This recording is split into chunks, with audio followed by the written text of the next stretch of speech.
بالله من الشيطان الرجيم بسم الله الرحمن الرحيم وصلاة الله وسلامه ورحمته وبركاته على النبي محمد وعلى آل بيته الأطهار وصحبه الأبرار السلام عليكم ورحمة الله وبركاته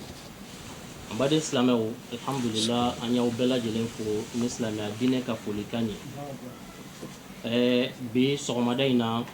أولي الله كسي أنا الشيخوما no de Cheikh Yakub Doucouré Faqirullah ñingali dama be munu ni u ñeshina ama ñingali nunu amenu lase Cheikhuma yasa jabi munu be ala aka an demeni ay alhamdulillah ñingali nunu abe talike asrar de la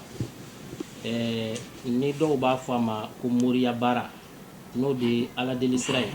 no de ala ko sraw ñeyneni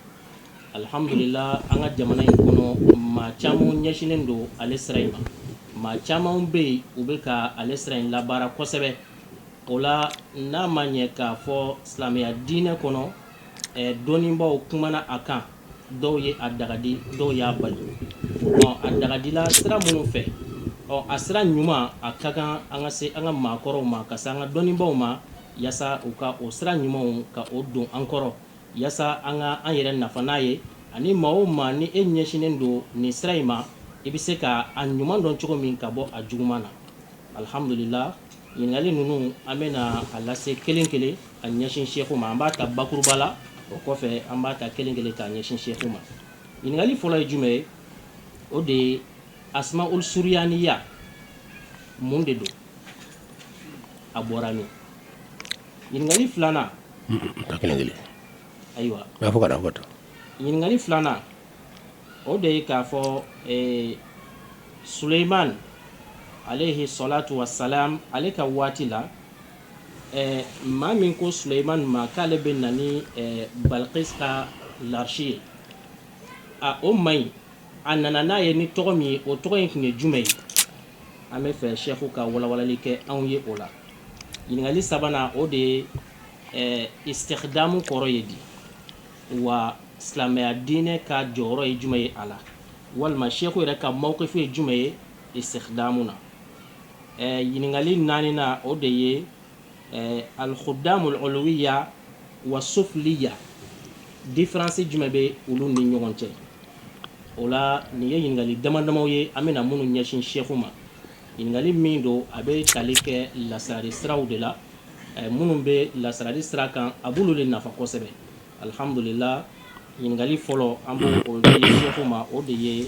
ma hiya al asma o suriyaniya tɔgɔ minnu bɛ yen n'a bɛ fɔ a ma ko suriyaniya tɔgɔ olu ye jumɛn ye u bɔra min insha allahu ta'ala o la an b'a fɔ sheikhu ma falyatafaddal mashkura أعوذ بالله من الشيطان الرجيم بسم الله الرحمن الرحيم الحمد لله والصلاة والسلام على محمد رسول الله وعلى آله الأطهار وصحبه الأبرار رب اشرح لي صدري ويسر لي أمري واحلل عقدة من لساني يفقه قولي وعلمني ما لم أعلم يا الله يا رب العالمين إياك نعبد وإياك نستعين نين كلو كجلن كسبة منا سانجلي anta ye kitabu dilana la anta me ko loni kelaw ba jabi dila sanke me juli adun ya fo cogo min na lasrari yere bibi na abini kana ke folo loni kela baw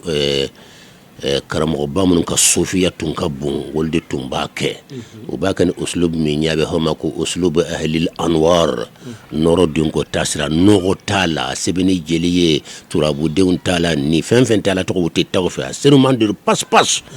mais labayna lasrari yere kera a kera bajamblaya ye fo fugaru yere te tawroshi ka chaya sano mbeta yasin ke shinya doron be million de mamna wala me wake me de mamna donc binta fa ka bara yere ke shinya kilen doron o be nya sala fambe ne be mo chama sakale be lasrari de barlang amba yin kale ka debi gansa de basro ale ma hali debi yere longolo ama hala abe ko mi premier année ra mo ato kala ma folo ala dungo qur'an ko wala taqfu ma laysa laka bihi ilm femi loni tira kana tafe donc ni branche danger len bilibili ba do danger ba kono abse ka modo tasuma kono abse ka modo jahannaba kono shika shitala abse ki bla jina batule ita kalama abi bla ibe turabu batu ite ba kalama abi bla ibe lolo batu ite ba kalama abi bla ibe na femere tako ke ala to ka so ala to te jina to de wala shitala to de ita kalama parce que ma nyanyini ka nyuma na juguman bo nyona wala to nyabe kanga jamane karmo ba don ta fa ka to mo ko ni tarafe no ko la saray be daga aba fo kate daga mais na ya yi karnat mami kata c'est fo niveau fo sans fait aya lo say bise ka nyuma na juguman bu yona ka ba fi bon to ko minte daga be daga kan yesisa donc wala taqfu ma laysa laka bihi ilm familoni tila kana douala antara soro mawdi be kanka douala sunit lu to foyi yera lo ala foyi ne ya in ka suriyani yera kurami atano abi baram yerla ala première année c'est la rofolo ale ma douala yera folo bon inde musu ala kaliman ya dam ala kamela jelen kanda donc ami mi fo kuma la suruna la srari wa fo ko muriya ndilla kame aywa tele kunto la doyin kalike karamo la ko muriya be dagawa ko muriya ya haramu de kayira shirku yira do bon ni gani amba fo ni fanati lonni siray few ne yere ma lonni bara yere ke fewti ala ne be ke confunde chela abana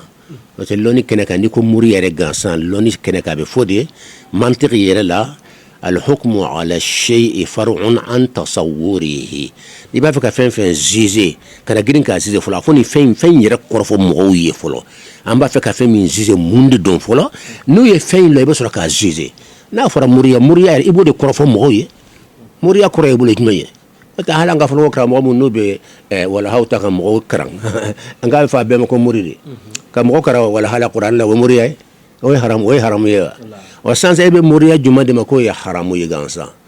na so be ka qur'an aya sebe ka qulu allah sibe ka fatiha sibe ka adlon wala ka keki ko de bulo muriya ko de haramu ye ko ye mushriku yaye amba fu bi jija ka to kun fun kuma nyonya isikati loni kala uchi la hale mitikele etna harisa kelim pesor du ko kam mimba fi ko haramu ye etna qur'an aya kelim pesor ko haramu ye ete sahaba kelim pesor ko haramu ye ate allah akbar haram ya momi parce que tasira ka fe haram ya obe ani ala ya haram ya kira ya haram ya mako wodron la aw ka tasira ya haram an ka tasira ya haram ya wuri dinati ya bi tasira ko ala takra ta fo nyedro bana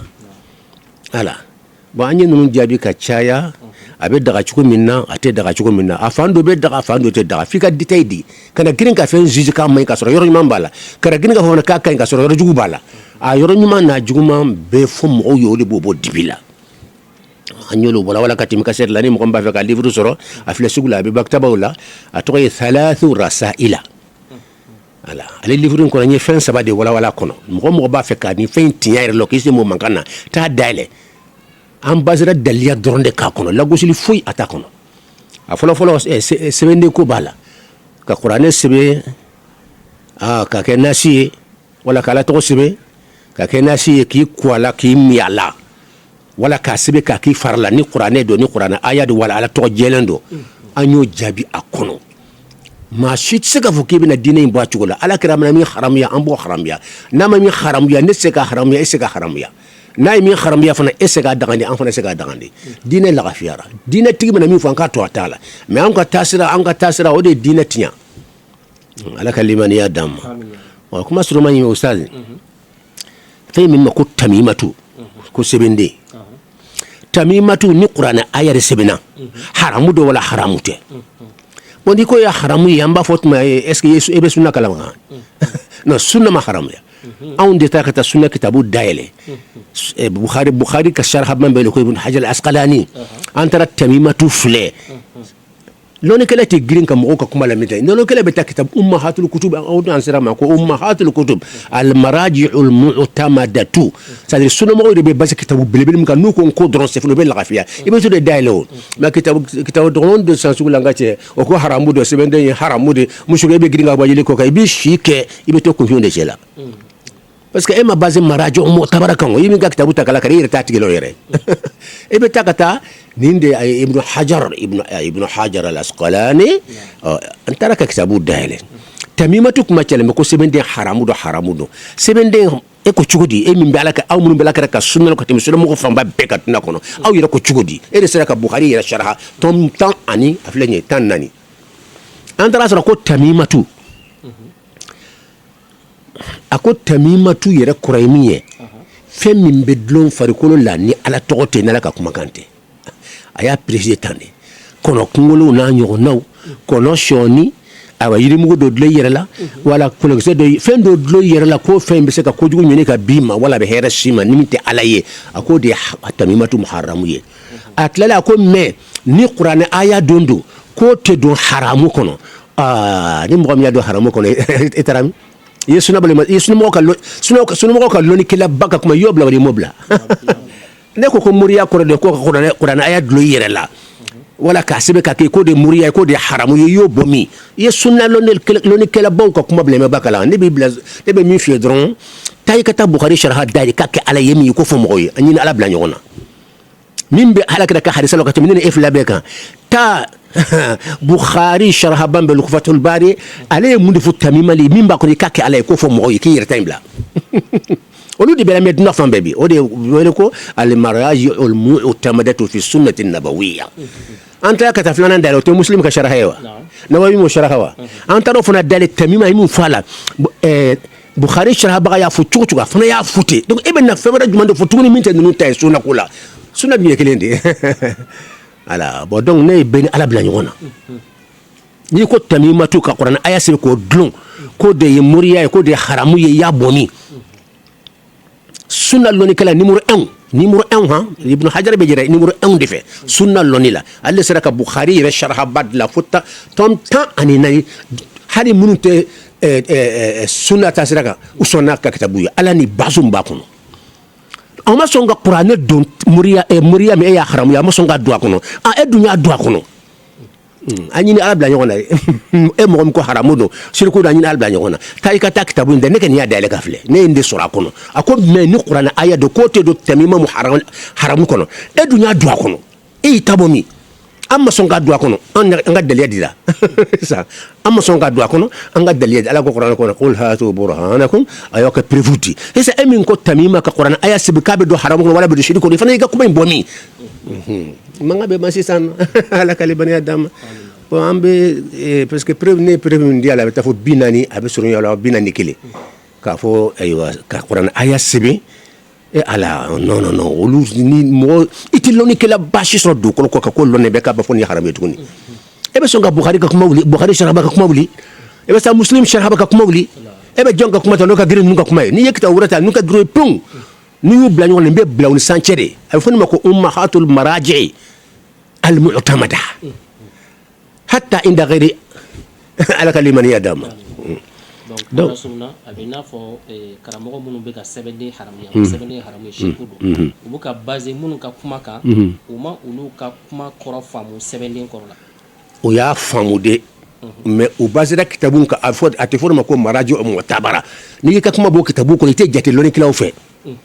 kitabu minnu bɛ bɔ Saudiya la u bɛ bɔ yɔrɔ dɔ la tun an t'a tigi la min y'a dilan i b'a sɔrɔ bi na bi karamɔgɔ de don a yɛrɛ lɔnnen tɛ o de bɛ sugu la majɛ wa zɔn majanan e bɛ taa kitabu bɔ de kɔnɔ k'i b'o fɔ n'o ko sɛbɛnden ye haramu ye ba ko ye haramu ye non k'i to la i bɛ to jigin i tɛ fara lɔnnikɛlaw fo ka t'i sa i bɛ nin kitabu misɛnninw to yen n'i ye kitabu misɛnninw de ye wa zɔn majanan bɛ kitabu misɛnninw de ye i b'olu to yen i bɛ taa al-ummahatul maraaji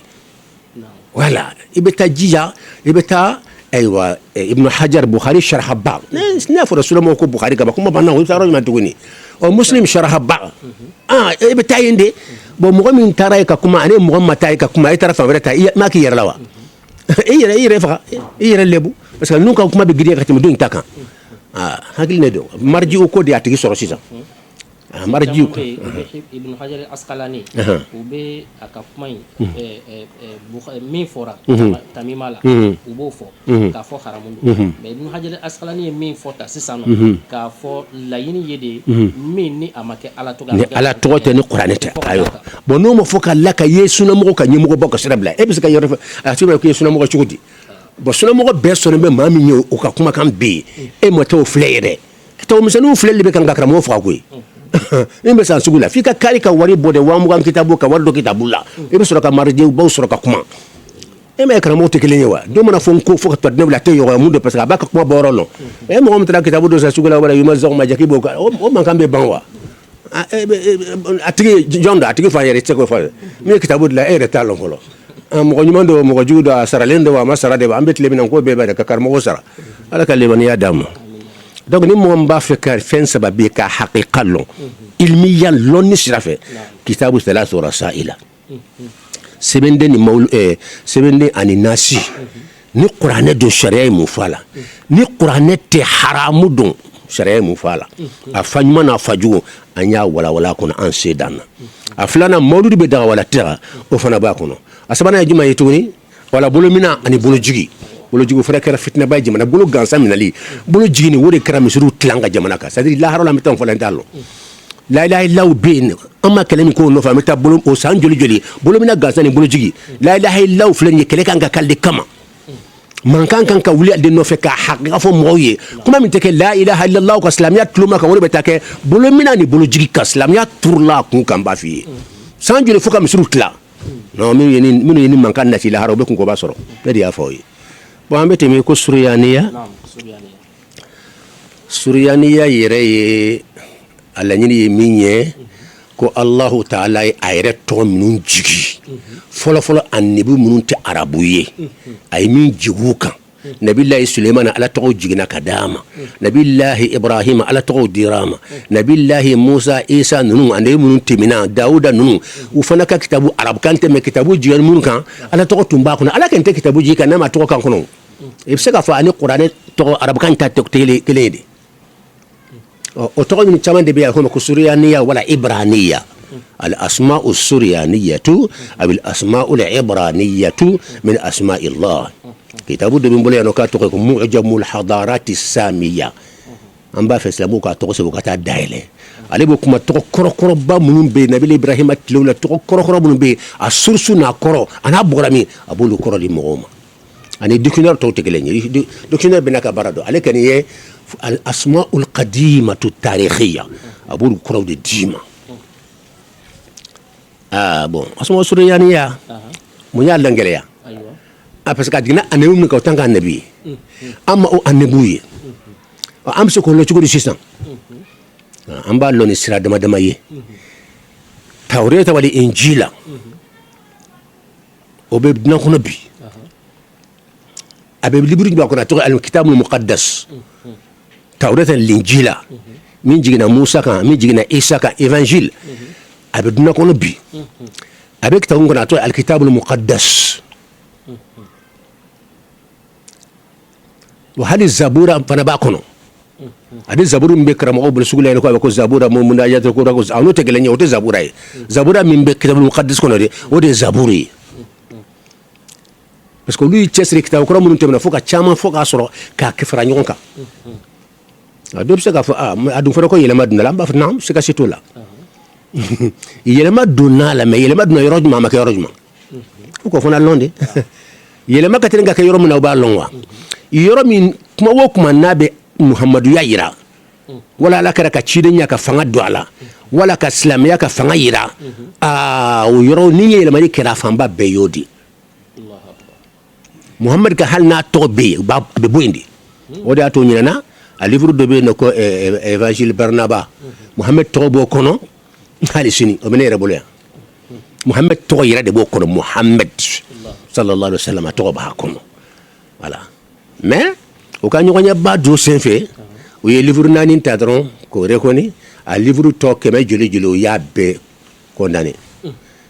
ka be ka jini na kele kele mo bulu masache sendo ala ka tigi be fa wala be nyangi masache mani sendo dina dron ko nyalende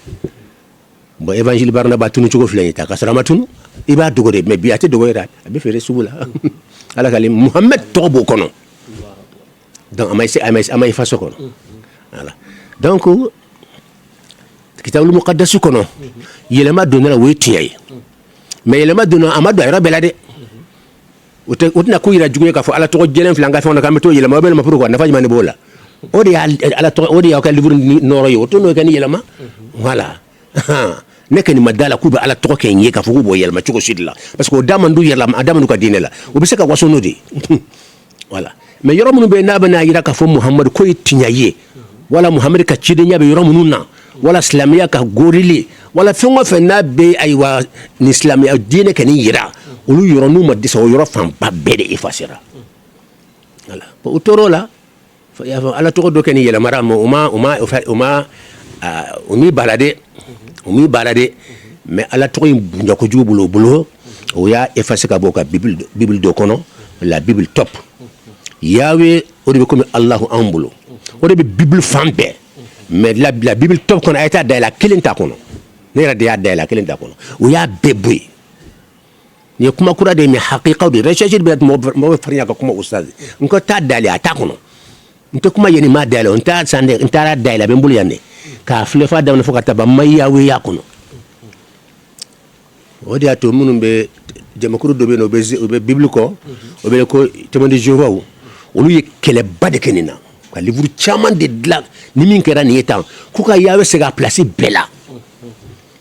o tara sura bore ka da ku min ka o ya ku fana fo ku ye kunjugu de no lo na ka bo fana o fana ma hal doni ambo sura ya ko kuma toga bo sura ya ni ya nu be lon chugu minna donc ni munu nana kitabul muqaddas kono ambe soma ambe soma voilà o do fle ni ilin o lu ba fo eli o be kitabul muqaddas kono o yera ko mami ko ayba ko nabillahi isa ka be gengelet mamina c'est la mo ken to fo abada isa ma genges la mo bulo mais o lu bulo ka gengerat mamina dut la fe ka kulira saraka kulira ya koy ka kulira ka la wala ko eli lama shabaktani eli lama shabaktani ntigi munna inabla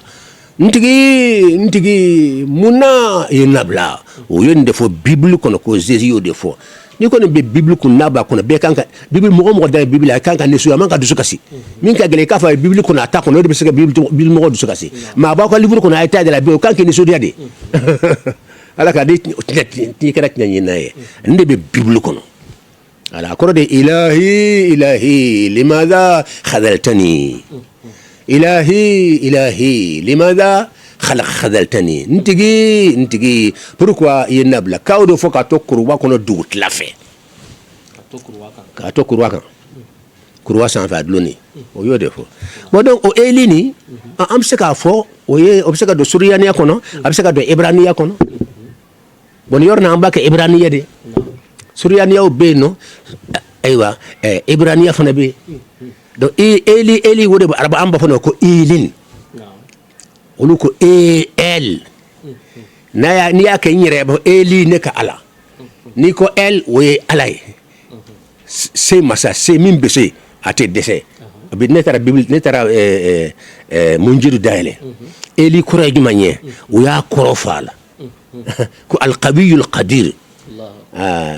puissance be minna wa bese ko el courage we bari mo comme recherche ke ba yire bla la gusil la dron ka junubu chaya ala dungi ba qur'an ko ite fen felo kana jije wala taqfu ma laysa laka bi il braje ma ta fet laka jije ka kay wala ma yahrabuka ala ko wala iba ni ka lo de folo amba fula chugum ni ba lo ka timan kan folo ka sura ka kuma ka mais era ni ala ci ma de katal branche fe ni ya zidro ya qur'an so ala ko wala taqfu ma laysa laka bi ilm fami loniti la kana jije zisman ko rajmanye akanyi amay ya jije ni ko akanyi ya jije ni ko amany fona ya jije eto lo afonta lo ala kaliman ya dama o donc ni be bible kono dawre be bible kono ko aywa ehiye an ara kan ba fo ahyahu wala ahyahu o be bible kono ne dalembe nuna ka fo ala tawdido muna parce que ndalembe kitabu mun jigina nabillahi ibrahim nabillahi musa kan nabillahi isa kan ndalembo la ajigina chugum ne yeni yelama ka dola ndalembo la wa yoro mun yelama lembe fana nyo jatimina yoro mun man kan ka yelama fana nyo jatimina nun te yoro min kan ka yelama voilà parce que ni ka livre bu waso yoro mi ala to bilba ni nun noro ba ko no de yoro ye ehye dawra be ko sharahiya wala ko sharahiya adunai asba ut al Shaddai, Yahweh, Elohim, nin bɛɛ bɛ Bible kɔnɔ nin bɛɛ ye Ala tɔgɔ de. Donc n'an bɛ Suryaniya bɔ wala n bɛ Ibraniya bɔ i y'a bɔ yɔrɔ min na fo ka lɔn. Donc nin y'an ka prévu ye. Arabukanw tɛ. Mais k'a fɔ ko ni Ala wele ne k'i ye kafiri ye wala i ye mushriku ye wala i ye haramu ye karamɔgɔ caman bɛ se k'a fɔ. Voilà. Mais ne bɛ se k'o fɔ cogo di? Ne b'a lɔn livre tɔ minnu jiginna ne b'i to kɔ fana ye kitabu de. Kuranɛ jiginna cogo min o fana jiginna ten de o. Ala tɔgɔ dira Ala ma Ala kira ma arabukan na o tɛ wa? Parce que o tɛ wa? Mais a jiginna tɔ minnu fana kan o tɛ arabu ye wa? Fana Ala tɔgɔ dira fana ma o ka kan na ye. Il faut nga sɔnni yɔrɔ in ma de. I bɛ se k'a fɔ n ka lɔnni ma sa ma o ye tiɲɛ ye mais a lagosili kɔni f'an k'o de bɔ a la. Voilà. Hakili la ni preuve fɔra wa? Bon Suryaniya tɔgɔw ka ca. A dɔ filɛ ko Tahfalush. Bon Suryaniya de o ye. Voilà. Bon an taara sɔrɔ Sheikh Abdul Qadir al-Jailani ale taara Suryaniya fɛ waliyu cɛla kosɛbɛ. Bɔn caman taara Suryaniya fɛ mɔgɔ min taara fɛ kosɛbɛ kosɛbɛ fo k'a fɔ a ka livre kɔnɔ k'a fɔ a ka duwawu kɔnɔ ale ɲɔgɔn ka dɔgɔ a la. Ale nin ka duwawu a ka duwawu dawa dɔ bɛ ko dawatu Ismail Jalala de Sheikh Abdul Qadir al-Jailani a y'a fɔ a kɔnɔ ko Allahu Tahfalush. I kuma kura ye dɔ bɛ se ka fɔ nin ye kafiriya de nin shirku ye non kana teriya san ka cɛ. Ta ɲaɲini kana jugement kɛ ka sɔrɔ i ma ɲaɲini. Abdul Qadir kafiriyali a fɔ Ala k'i kisi o ma i y'o kɛ i bɛ taa jahanama. A ye siga t'o la o ye i ye Sheikh Ibn Taymiya ka karamɔgɔ la gosi. Sheikh Ibn Taymiya ye maa min tanu k'a kɛ Sheikhubaw dɔ ye Abdul Qadir Jilani bolo. I b'a fɛ ko i ye wa? Recherche de b'a nɔgɔya ko n ka se. Kitabu de bɛ ko Tibbul Qulub. Jɔn ka kumaw b'a kɔnɔ a Sheikh Ibn Taymiya ani a Sheikh Ibn al-Qayyim ni u fila de ka kumaw b'a kɔnɔ. Ibn Taymiya a bɛ Sheikh Abdul Qadir ka kitabu kelen kuma kelen pe surumani ta a bɛ se ka page kelen page fila ka bɛ kan ka commentaire ko Sheikh yɛrɛ ko dan. Ani Ala ka limaniya d'an ma. Non ne y'a fɔ ko ni Sheikhubaw bɛ lagosi tuguni an bɛ tɔɔrɔ jumɛn tuguni i yɛrɛ ko sunna karamɔgɔba min a bɛ minɛ wolo la olu ye maa min tanu an bɛ kan k'o lagosi ndeysaan k'u ka taa sira lagosi k'a sɔrɔ waliyu min de y'i gosira la parce que sayifutigiw don dɛ e bɛ karamɔgɔba ma ko sale ta ne ye karamɔgɔ caman ye a tora balo kɔnɔ fo ka taa sa duwawu fɛn bɛɛ kɛra a ma kɛnɛya ni ɲɔgɔn don dɛ i y'a bɛ Abdul Qadir Jilani waliyuba min na u b'u tɔgɔ mɛn tan a kelen o kelen u tɛ se mɔgɔ ma u tɛ maa lagosi i bɛ se fɛn bɛɛ fɛ a tɛ taa sara mais sayifu b'u bolo dɛ. Sayful Aada b'u bolo de an b'o kalama ne t'o kalama an b'o kalama i b'u to yen wala i b'a ko basa voilà a dɔw bɛ taa u b'a ko Tadmirul Aada dɔw bɛ ko Sayful Maslul pamuru min fosilen b'a foroko kɔnɔ n'u y'a kɛra sɔgɔma hali n'i y'a kɔrɔfɔ i tɛ hɛrɛ sɔrɔ a don i b'olu to yen de mɔgɔ bɛ mɔgɔ la i ka ko n'i ka tiɲɛliba i b'u to yen wala Ala b'i kantigɛ ka b'a la kɛnɛkan dogolen a pamuru ka jan mɔgɔ t'a danyɔrɔ yɛrɛ lɔ n'i y'a kɛ tan sisan nɔ e bɛ se ka kunkolo 10 tigɛ ɲɔgɔn fɛ ni jinɛw fana don jinɛ miliyɔn i b'a bɛɛ kun tigɛ ɲɔgɔn fɛ n'a ye a bɛɛ kun bɛ bin ma t'a fɛ o ye tiɲɛ ye ma a tɛ yen i t'a ɲɛni Alahu akbar waliyu ka to yen ne ka kalandenw n b'a fɔ a ye waliyu bɛɛ to yen n'a fɔra karisa ye wali hali denmuso la to yen sayifu b'u bolo dɛ n'i b'a kalan an taara dayɛlɛ mun de b'u bolo a bɛ yen de a bɛ yen n'i y'a ye u di ka tɔlɔ i bɛ fɛn bɛɛ fɔ o tɛ kuma u ko an y'an ka ko to Ala bolo u b'a fɔ ma ko maqamu tafwid wa ufawwidu amriya ila Allah inna Allah basirun bil ibad o ye maqama dɔ de ye n'a gana e bɛ girin ka Ala wele u ye ka fɛnw kɛ karisa t'a tiɲɛ olu tɛ masi danga tafwid de Ala ni min sera ma ne ka ko t'a la a bɛ de bolo ni yɛrɛ yafara ni ye min latigɛ ne kɛ ni sen t'a la ne ye n ka ko bɛɛ to i bolo n tɛ n yɛrɛ défense ta ni mɔgɔ min ye n ɲini ka fɛn bɛɛ fɔ ma Ala n t'a fɔ Ala nin k'a tigi la abada n b'a to i bolo a ye fɔ ma maqamu tafwid i gosira o tigi la dɔrɔn Ala t'i to yen mais a karamɔgɔ fana n'a ka bɛ Ala wele dɔrɔn Ala b'a labila awɔ k'a fɔ Ala karisa ye n tɔ ye nin k'a la dɔrɔn a duwawu tɛ jaabi tuguni i ka ko to ni Ala bolo i sen b'a la n'i ye duwawu kɛ dɔrɔn i sen don a la Falush mun y'an da la a sɔrɔla kitabu min kɔnɔ jɔn tɔgɔ b'a kan a Sheikh Abdul Qadir Jilani duwawu tɔgɔ ye ko dawatu Ismail Jalala Allahu Tahfalush yala Allah bɛ fara tɔgɔ kan tuma o tuma parce que Allah tɔ lasirali mɔgɔ ne bɛ fɛn min f'u ye u ka nin kolofɔsɔn b'u bolo ko kolojan ninnu ni Allah faralen b'a kan u k'a bɔ a la وك الله يرد الدم كان كل جان تكيبان الله يرد نيغون في كورسالا الله اسم الله الاعظم دي اكابو سانغول اكابو دوكلي يبي فنتما فرك على توتي دود ياد لو يريكا فراغا مصيبه دي بلاو دي بي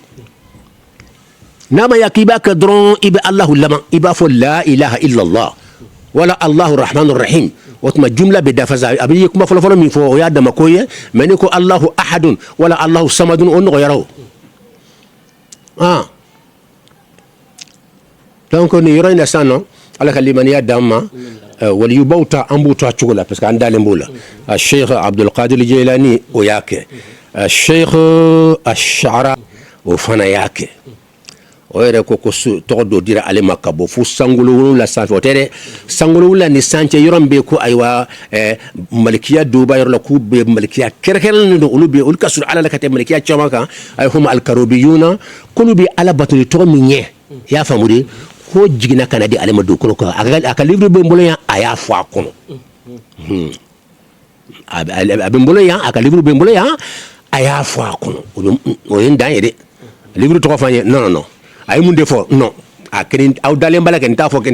ningene fo ka so atiti ali fur be mbula ya abako ay mun la kamana tuni ako du ko wali be mo ko ni dalil ka wali la ka hibe alenye kika tokoni korofo atlala tuguni kalon do de aw nyere ma yorola madri kamen tul abada ala kira kalonni ako ulumul mi'a wa ahada ashara ilman muhammadiyan muhammad kaloni atlar claro keme antane que les premières fois en académie wali ko ay ka sura ka be cité ko jaga jaw be wara to indela ko ala wodi alema shadili wala danda fi lade ano sharawi be nda fi la sharawi te sharawi fra da be inde sharani ayande me shadili de wala shadili bantalo alle wani adama sharani fana be utabe ni nda fi la bande ma ayame de sharani fana tabe ala sharawi sa okene way bitle ote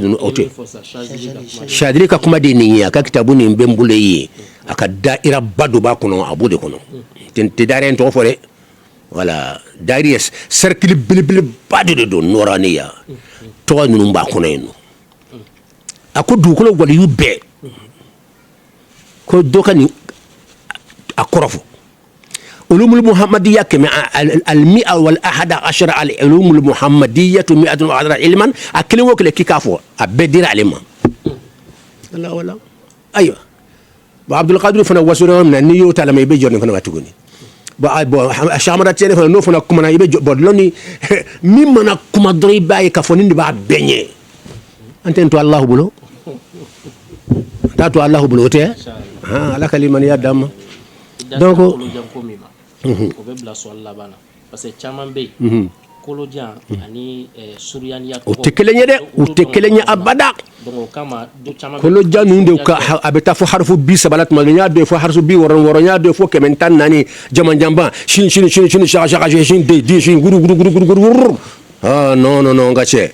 ni fado yalla yak yalla ngache suryaniya kamana chadron harfu fla saba nani duru wolo la na chara ko jugu tan amantre katimoka voilà ni chine sur la fla saba nani mais chine biduru wala chine tanduru chine de chine he baba ngache ta fado yerla a chambe be da kuli gagirnde da kuli kabo ko fado nala muso korabani chabli ke jesa ko ndene ko do to da makaye ayaba chula ote do ka kai karabo mi nyada bayta no fi to ko fleni saqfa tis دبر فلانية شمخاء باروخ دبر فلانية رهطو جفيخ دبر فلانية أحمى حميثا أطمى تميثا أنت توتي أنا كاتمي وكاشا عندي أنك سرونيتي أنك بادي نينغو سرانغاشي بو أمي من فوقالا نينكا سيسان nin kelen wo kele she abe shekhu nunum bleno iba so akele kele wala li abe page nani page durubo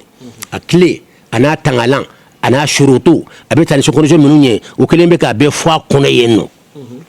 danger minnu b'a la n'i y'a ta k'a sɔrɔ seku ma onu d'i ma i m'a ɲaɲini ayiwa i m'a hijabu lɔn e m'a akile lɔn i m'a miftahu lɔn i m'a bɔyɔrɔ lɔn secret minnu b'a la hawasu minnu b'a la e t'o si lɔn i y'a k'i yɛrɛ la voilà ne kɔni n bɛ min fɔ k'ala ka o de ye nin ye sallallahu muhamadi alhamdulillah an ye faamuyali sɔrɔ la kosɛbɛ ɲininkali filanan o ye jumɛn ye allazi jaa bi arshi balqis Suleiman alayhi salam ale ka waati la ni dɔ b'a fɔ ko masa Suleiman muso dɔ tun b'a ka waati la ko Balqis o tun y'a laɲini ka na n'a ka palais ko ifiritu jinɛw cɛla ifiritu ko ale bɛ na n'a ye sani u ka wuli ka bɔ u place la kuranɛ kɔnɔ maa dɔ tun bɛ yen ko qala lazi indahu ilmun min alkitab ana atika bihi qabla an yartadda ilayka tarfuka ko ale ye adamaden ye ko muso in ka palais ne bɛ na ni a ye wala ka masakɛsigi la ne bɛ a ta ka na ni a ye sani ɲɛ kɔmi cɛ o tun ye adamaden de ye bon se wɛrɛ t'a ye a jigi ye ala de ye mais ala fana ye fɛn dɔ de d'a ma a b'ale ala deli min ye n'ala bɛ sɔn o tun ye tɔgɔ jumɛn ye an tun bɛ fɛ i k'an lalɔnya n'o ye inshallah bon lɔnnikɛlaw kan ka kuma nin kan mɔgɔ kana fɔ ko lɔnni bɛɛ ye i ye dɔɔni min kalan kilasi kɔnɔ n ka cɛ ko lɔnni dan yɛrɛ n'i ye lɔnni tila 1000 ye i ye 1 pe de kara la a b'i kunna i bɛ lafiya bɛɛ ko nin jamana in k'a ɲɔgɔn ti yan nɔ a ye cinin de kana ala ka lɔnni dugukolo karamɔgɔ bɛ wa ma utitu min al-ilmi illa qalila mɔgɔ mɔgɔ bɛ kuma la komi i ye fɛn bɛɛ lɔn i yɛrɛ faga i ye mɔgɔ sugu ye mɔgɔ poisonné i ka jɔnya yɛrɛ ne bolo yɛrɛ waati bɛɛ nin recherche ba in bɛlen kɔfɛ n ko faqirullah n ko k'a fɔ ma faqirullah faqir kɔrɔ jumɛn ye fantan a kɔnɔ fantan kɔrɔ bɛ wariko fantan de ye ayi an fantanyalen bɛ ala ka a sɔdɔ ala la an fantanyalen bɛ ka ala ka lɔnni sɔrɔ an fantanyalen bɛ ka ala ka nɔɔrɔ sɔrɔ ala ta ye nɔɔrɔ de ye wari kɛ n tɛ ni wari dɔn o sira kɛ nin ka ci an ka ci ala tɔgɔbaw bɛ yen ka ci hali n'i taara sigi wula kɔnɔ ne ko alahu wahabu k'a muni tɔ fɔra kan i ni harijɛgɛ kɛ nin sɔrɔ o Allahu wahabu ka munin to furaka ina toni yau ina soro Sulaiman am alamin de rabbi ighfir li wa hab li mulkan la yanbaghi li ahadin min ba'di innaka antal wahhab mun be wahhab kon tanya inike yakuna sanfla ndron do wa ta la turu flebani ala tiri damna juma lama juma la tiri juma ndo ba kono wala tiri num ye munde gundo yi ala kaliman ya damma hada huwa Balqis ka bambale aka masaya sigilan Suleiman ma ko siru ma ko ka tata kana wani Suleiman ta amma dara amma yo me ndakon fa min fo kilomètre fa ye bakele ni ko abe suru nyawla ko ka tata kana chansan ngache ni mo mi fo anga bitle na ngache mo bi flere halli fem be siga soni ko taka na sansan fem kan ye ere wolon la wala ere duni abuka sira la de o taka sigina wala ere tan wala ere tan ko na ko kadi ka tak da 600 wala jina dobe wa do fo jinam ko al ifrit ala ere ya to da ko jina qualité to fo ifrit qala ifritu min al jinni ko jina qualité min dobe ko amir ko ifrit loni kala ko jina ere puissance be ne afra nyonka min puissance ka bua be wode ifritu yi ifina fo ni jina ifritu ka bi den nofe wala demso nofe wala furumso nofe barabi bulode nya karan oba doye na ya atul kursu krankata ka tasma fili kata jina fana ba nyon karan ka tasma filakan ne ale ta fili tasma fili jina kan jina bi pankata fo du ko danu katrin seconde kelemo ko na bata kilometre baduro abi tanga fe e dun kana e haramade sika pankata ko fe ale fana ba ta filema e sika ta ko fe la ngache abi digjo la ngache e ka tasma ya daga salema ale beti yera soro fo kilometre ba sababa nani bonale ya filema e sika boy place la ngache amagele yawa قال إفريت من الجن جنا دبي بملك إفريت أنا آتيك به قبل أن تقوم من مقامك بس يا أرمنا دمودو أنا بقول أرمنا يعني يقول أرك يعني جماعة كشري يبين يكرسيسا قال الذي عنده علم من الكتاب مني كتاب لوني بابولا مو كان كي جويا لوني دانتلونا سكانا ملكي بمي كلا سول لكو لوني دانتلون دوفو مغوي نكي دفو مغوي نينا كما كلا با لا amatla ninkaba ko keli eni ka loni ba bisika ninkewa tise loni kela qur'ana kuma ka loni bi ya kera fana ko kera fana de n'a fɔra bi a b'a fɔ ko a tigi ma jende u bɛ ko jugu bɛ fɔ a tigi ma non a lɔnni bɛ yen waliyu bɛ se ka kɛ wali dɔ bɛ se ka kɛ u b'a kɛ ni cogo di o daliya ye jumɛn ye u b'a kɛ ni karama sira de sunnamɔgɔ fanba bɛɛ sɔnna karama ma karama kɔrɔ ye jumɛn ye ala ye kabakoba min kɛ annabiw ye ala k'a ɲɔgɔn dɔ kɛ waliyu dɔw ye n'a y'a kɛ waliyu ye a tɔgɔ ye karama n'a y'a kɛ annabi ye ciden ye a ye fɔ o ma ko mu'jiza mais a bɛɛ bɛ se ka kɛ kelen ye n'an kumana an bɛ daliya di a bɛ don karama de kɔnɔ voilà donc qala alladhi indahu ilmun ko min lɔnni b'a bolo min kitabu ko bɛ kitabu la kitabu juma lɔnni façon juma alladhi min a ko min ala ma sɔn k'a tigi tɔgɔ fɔ dɛ u bɛ kan ka fɔ hadamaden an kɛ nin b'a dɔn tafsiri fanba y'a kɛ dɔ ye et puis ne yɛrɛ bɛ min ka hadamaden de don o tɛ wa mais tafsir kuranɛ m'o fɔ an ye dɛ qala alladhi indahu ilmun min alkitabi kitabu lɔnni dɔ bɛ min bolo kitabu lɔnni b'a la o tɛ dɛ ilmun lɔnni dɔ de b'a bolo min alkitabu ka bɔ kitabu la tuguni a ye nin kɔlɔsi banni lɔnni dɔ de b'a bolo ka bɔ kitabu la kɔnɔ k'a ye kitabu lɔnni bɛɛ fɔ dɛ a m'o fɔ a bɛ komi deli ka karamɔgɔba dɔ mɛn ko ayiwa wa faddalnahum ala kathirin mimman khalaqna tafdila karamɔgɔba yɛrɛ don ko ala ye hadamaden fisaya danfɛn bɛɛ n ko non ala ma f'i ye ten n m'a fɔ a yɛrɛ de mais n y'a fɔ n kɔnɔ kɛ nin parce que n'i y'a fɔ a ye jama la a bɛ lagosi n ko ala ma fɔ ten wa faddalnahum ala kathirin mimman khalaqna tafdila n ye hadamaden fisaya n ka danfɛn caman ye mais n y'a fisaya bɛɛ i y'a tɛ ka da ala la ala ma fɔ ten a y'an ka wajulu cogo kɔrɔ sisan an ka wajulu kɔrɔsi ala b'an lamɛn la mɔgɔw tulo b'an na karamɔgɔbaw fana b'an lamɛn la voilà qala alladhi min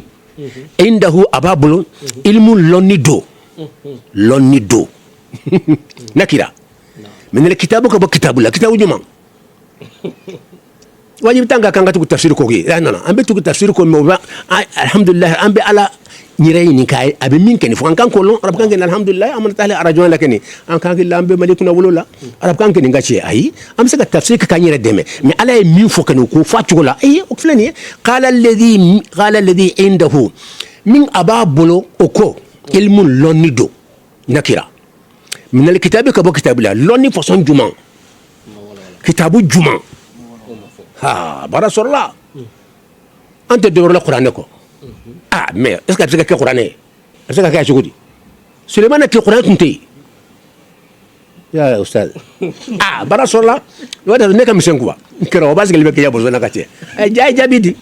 aw tɛ dɔwɛrɛ la kuranɛ kɔ nin yɔrɔ ne ma deli a bɛ kuranɛ de ma lawul mahfuz ala wɛrɛ de a tɛ ta ka bɔ abada fo kuranɛ k'a fɔ sunamɔgɔ dɔ ko kuma dɔ bɔra lawul mahfuz la ka na min ghayri tariqil quran an m'o mɛn abada an ka cɛ e yɛrɛ taara ka yan kɔnɔ ka cɛ a y'a yɛrɛ ɲini k'a ɲininkali dɔrɔn dɛ cɛw fana dilan san ka cɛ kuranɛ tun tɛ yen mais kitabu minnu jiginna a fɔra k'olu lɔnni farala ɲɔgɔn kan ka kɛ kuranɛ kɔnɔ a lɔnni a n'a lafzu tɛ kelen ye a lɔnni kɔrɔ a maana de b'a kɔnɔ mais lafzu in tɛ yen nin kuma nafa ka bon han mais Cheikh yan kele seria ko qat'an ala ko kuranɛ tɛ voilà qat'an ay kuma banna koy ne y'a fi ale y'a fɔ ma awala ne kan y'a walawala ye اللفظ القرآن هو ما في المصحف وما ليس في المصحف فليس لفظا للقرآن وإنما القرآن في الكتب السابقة باعتبار المعنى ولا إن هذا لفي الصحف الأولى صحف إبراهيم وموسى مكما من فورا أقرأ أبيك تقول نقول من موني يرى أي وتاهم هناك فرق بين اللفظ وبين معناه كما نفق ابوها لك لمن يدم امر جمان كنا دونك علم من الكتاب كتاب جمان دو سيسان يلا سيرشي بادوري باسكو تشامان باك القران دي اتاشون اما تفسير دال فوري ام بكene de kan am recherche la nantla am ta tafsir de fana mufo o tanyere bale alay min blanco nan ka fo fana ka rafi ngara jaayre ma ka soro la ka ce ka fembe ke arabu doroñe wala folo mo doroñe ka ce o da to harab nagas farafin be kan kan nagasi ala be lonni badi farafin mo bet la ka tegaw yer la ou bien ma tegaw yer la me karando be ay ba farafin do be tegaw la ni ko jugu bade na fara ko la philosophe badu mo farafin na 500 non farafin de non c'est pas vrai observe que tu ngo farafin de do ah bon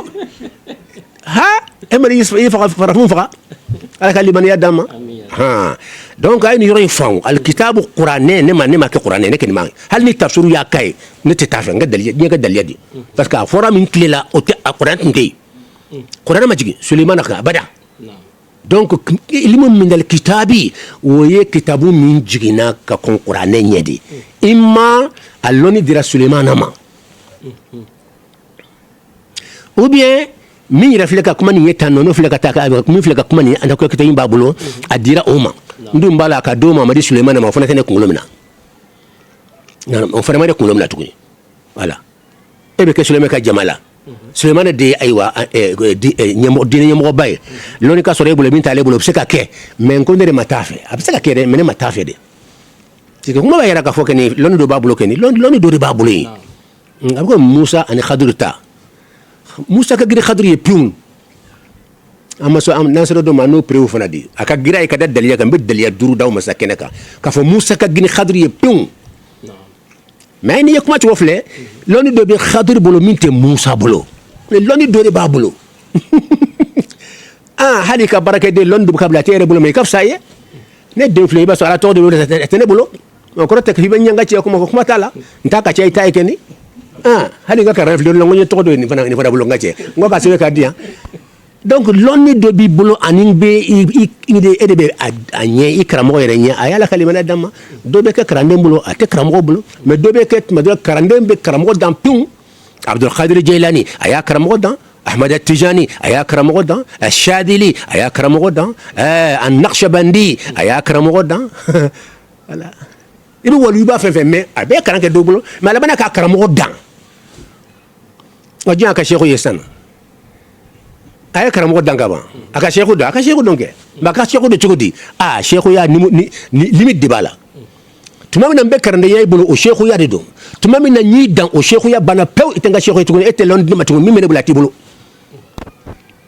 mais sheikhu ya ko la mituma ni nyonche kabini mako o bunya bani nyonche